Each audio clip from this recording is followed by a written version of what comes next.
Hello everyone, আসসালামু আলাইকুম। কেমন আছেন সবাই? আশা করি ভালো আছেন। আলহামদুলিল্লাহ, আমরাও ভালো আছি। আজ আপনাদের সামনে মজার শীতের রাত্রের মজাদার কিছু খাবার শেয়ার করব। সেটা হলো, আজ কিন্তু আমরা একসাথে অনেকগুলো রান্না করেছি আর তোমাদের সাথে শেয়ার করছি। রাত্রের বেলা, শীতের রাত্রে কিন্তু মজার এই খাবারগুলো খেতে কে না পছন্দ করে। এখানে দেখতে পাচ্ছ, ফাইনালি কিন্তু আমরা 2টা হাঁস নিয়েছিলাম। পরবর্তীতে আরও একটা হাঁস নিয়েছি, কারণ মেহমান যেহেতু বেশি, তার জন্য 3টা হাঁসই একসাথে রান্না করেছি। আর দেশি হাঁসের মাংস দিয়ে চিতই পিঠা, তারপরে হলো হাতজারা পিঠা, এই পিঠাগুলো খেতে কিন্তু ভীষণ মজাদার। এখন কিন্তু হাঁসগুলো একদম কেটে ধুয়ে পরিষ্কার করে নিয়েছি। প্রথমে 2টা হাঁস নিয়েছিলাম, তোমাদের ভাইয়া বলছে এতগুলো মানুষ 2টা হাঁসে হবে না, তুমি আরেকটা হাঁস নিয়ে নাও। তারপর কিন্তু একসাথে কিন্তু আমরা 3টা হাঁসই নিয়েছি। এখন কিন্তু শীতকালের হাঁসের মাংস খেতে কিন্তু ভীষণ মজাদার হয়। এখন হাঁসটাকে রান্নায় বসিয়ে দিলাম। রান্নাটা বসিয়ে প্রথম পেঁয়াজ কুচি, গোটা কয়েক গরম মশলা দিয়ে আমার আগের আরও ভিডিওতে কিন্তু হাঁসের মাংস রান্নার ভিডিও আমি অনেক দিয়েছি। এখন শুধু হাঁসের মাংসটা একদম বসিয়ে দিয়েছি। দেখতেই পাচ্ছ, পেঁয়াজ রসুন, আদা রসুন বাটা, পেঁয়াজ বাটা, তারপরে গরম মশলা বাটা সব কিছু দিয়ে কিন্তু একটু পানি দিয়ে ভালো করে পেঁয়াজটাকে কষিয়ে নিচ্ছি। এখন দিয়ে দিচ্ছি পরিমাণ মতো হলুদের ফাঁকি, তারপরে দিয়ে দিব মরিচের ফাঁকি, কারণ হলুদ মরিচের ফাঁকিটা একটু বেশি দিচ্ছি। দেশি হাঁসে আর ঝাল করে হাঁসের মাংস রান্না করে খেতে কিন্তু ভীষণ মজাদার। এখানে কিন্তু প্রায় আমরা 4 চামচের মতো মরিচের ফাঁকি দিয়ে দিয়েছি। এখন হলুদ মরিচের ফাঁকিটা দিয়ে ভালো করে একটু পানি দিয়ে ভালো করে এটাকে একটু নেড়ে চেড়ে দিব। আমরা কিন্তু পরিমাণ মতো লবণটাও দিয়ে দিয়েছি। লবণটা দেখানোর সময় ভিডিও হয়তো ওঠেনি, আপনারা আবার লবণ ছাড়া তরকারিটা রান্না করে ফেলবেন না, কারণ আমার অনেক ভিডিওতেই তোমাদের আমি দেখিয়ে দিয়েছি আমি কি করে রান্না করি একদম গ্রামীণ পরিবেশে আর ঘরোয়া পদ্ধতিতে। কিন্তু আমরা এই মজার রান্নাগুলো করি। আর যেহেতু ঢাকা থেকে মেহমানগুলো আসছে, ঢাকার মানুষ এমনিতেও গ্রামে খেতে খুবই ভালোবাসে আর গ্রামে থাকতে বা ঘুরতে অনেক ভালোবাসে। গ্রাম অঞ্চলে সব কিছুর সাথে ভালোবাসার একটা সম্পর্ক আছে। কারণ হলো, আমরা কিন্তু গ্রামের মানুষ মাটির চুলায় লাকড়িদা রান্না করি। এগুলো রান্না কিন্তু খেতে ভীষণ মজাদার হয়। তার জন্য কিন্তু এর মাটির চুলায় রান্না করলে এমনিতে রান্নার টেস্টটা দ্বিগুণ হয়ে যায়। আর হাঁসের মাংসগুলো যা লাগছিল কাটার সময়, আমার কাছে অনেক ভালো লাগছিল। কেটে ধুয়ে পরিষ্কার করার সময় তো আরও বেশি ভালো লাগছিল। এখন কিন্তু মোটামুটি আমার সব কিছু মশলাগুলো একদম ভালো করে কষিয়ে নেওয়া হয়ে গেছে। এখন আমি হাঁসের মাংসগুলো দিয়ে ভালো করে এর সাথে মিলিয়ে দিচ্ছি।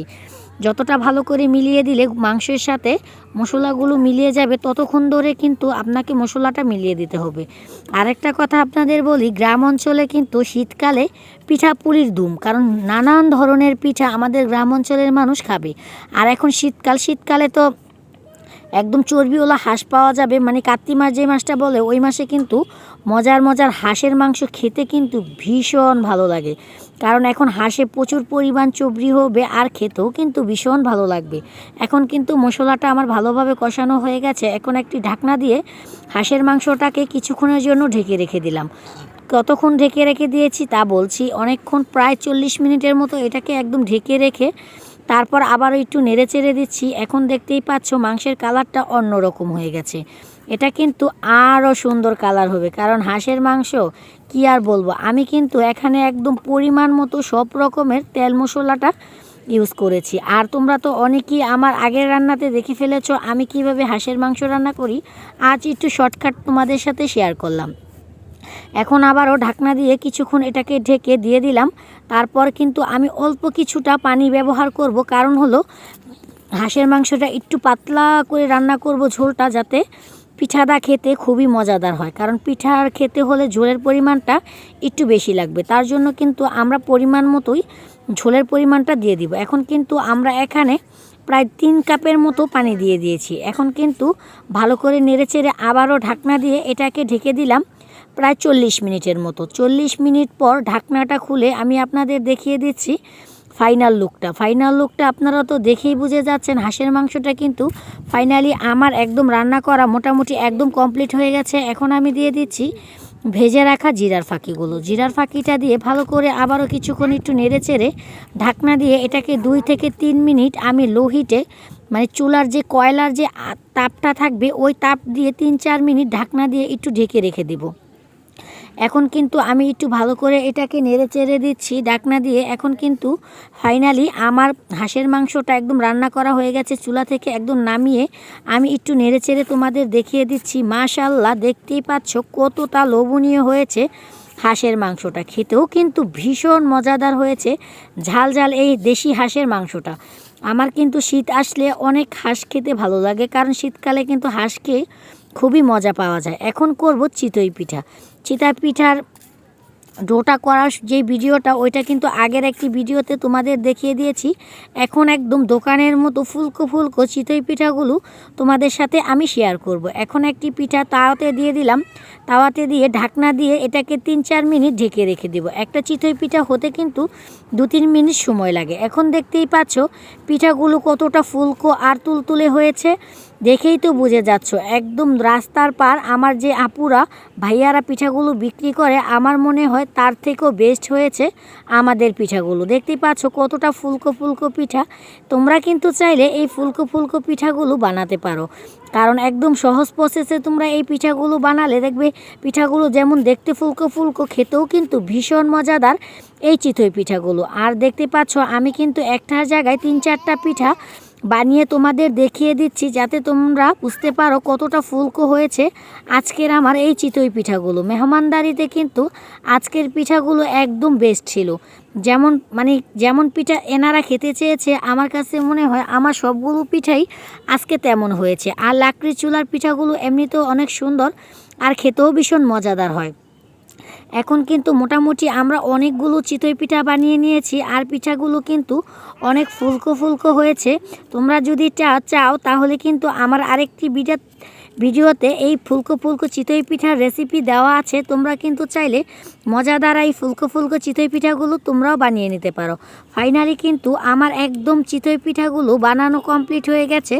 আর দেখতেই পাচ্ছ আজকে কিন্তু আমাদের মেহমানদের চাহিদা মতো সব রকমের পিঠা তৈরি করা হচ্ছে। এরা বলেছে দেশি হাঁস আর চিতই পিঠা আর আটার রুটি খাবে। তার জন্য কিন্তু প্রথমেই আমরা চিতই পিঠাগুলো বানিয়ে নিয়েছি। আর রাত্রের বেলা পিঠাগুলো বানাতে অনেক ভালো লেগেছিল, কারণ হলো শীতের রাত আর হলো চুলার আছে কিন্তু এমনিতে বসে থাকতে ভীষণ ভালো লাগে। এখন আবার এপাশে আমরা রুটিগুলো বানিয়ে নিয়েছি। চিতই পিঠা যেহেতু বানানো একদম কমপ্লিট হয়ে গেছে, এখানে আবার একটি তাওয়া বসিয়ে দিলাম। আর রুটি তো কম বেশি সবাই বানাতে পারে, এটা তো আর দেখানোর কিছু নাই। তারপর মেহমানদের জন্য যেহেতু বানিয়েছি, তাই তোমাদের সাথে একটু শেয়ার করে নিলাম। এখানে কিন্তু আমরা রুটিগুলো একদম বেলে তারপর সবগুলো রুটি এক এক করে ছেঁকে নিচ্ছি।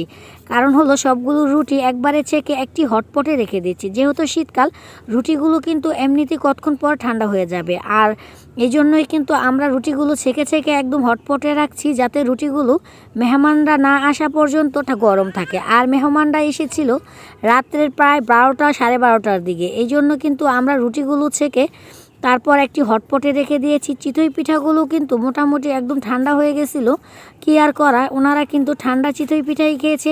আর রুটিগুলো কিন্তু গরম গরম খেয়েছে, কারণ পিঠাগুলো বানাতে বানাতে আমাদের 10:30টার মতো বেজেছে। পিঠাগুলো একদম কমপ্লিট হয়ে গেছে, আর ওনারা আস্তে আস্তে 12:30টার মতো বেজে গেছে।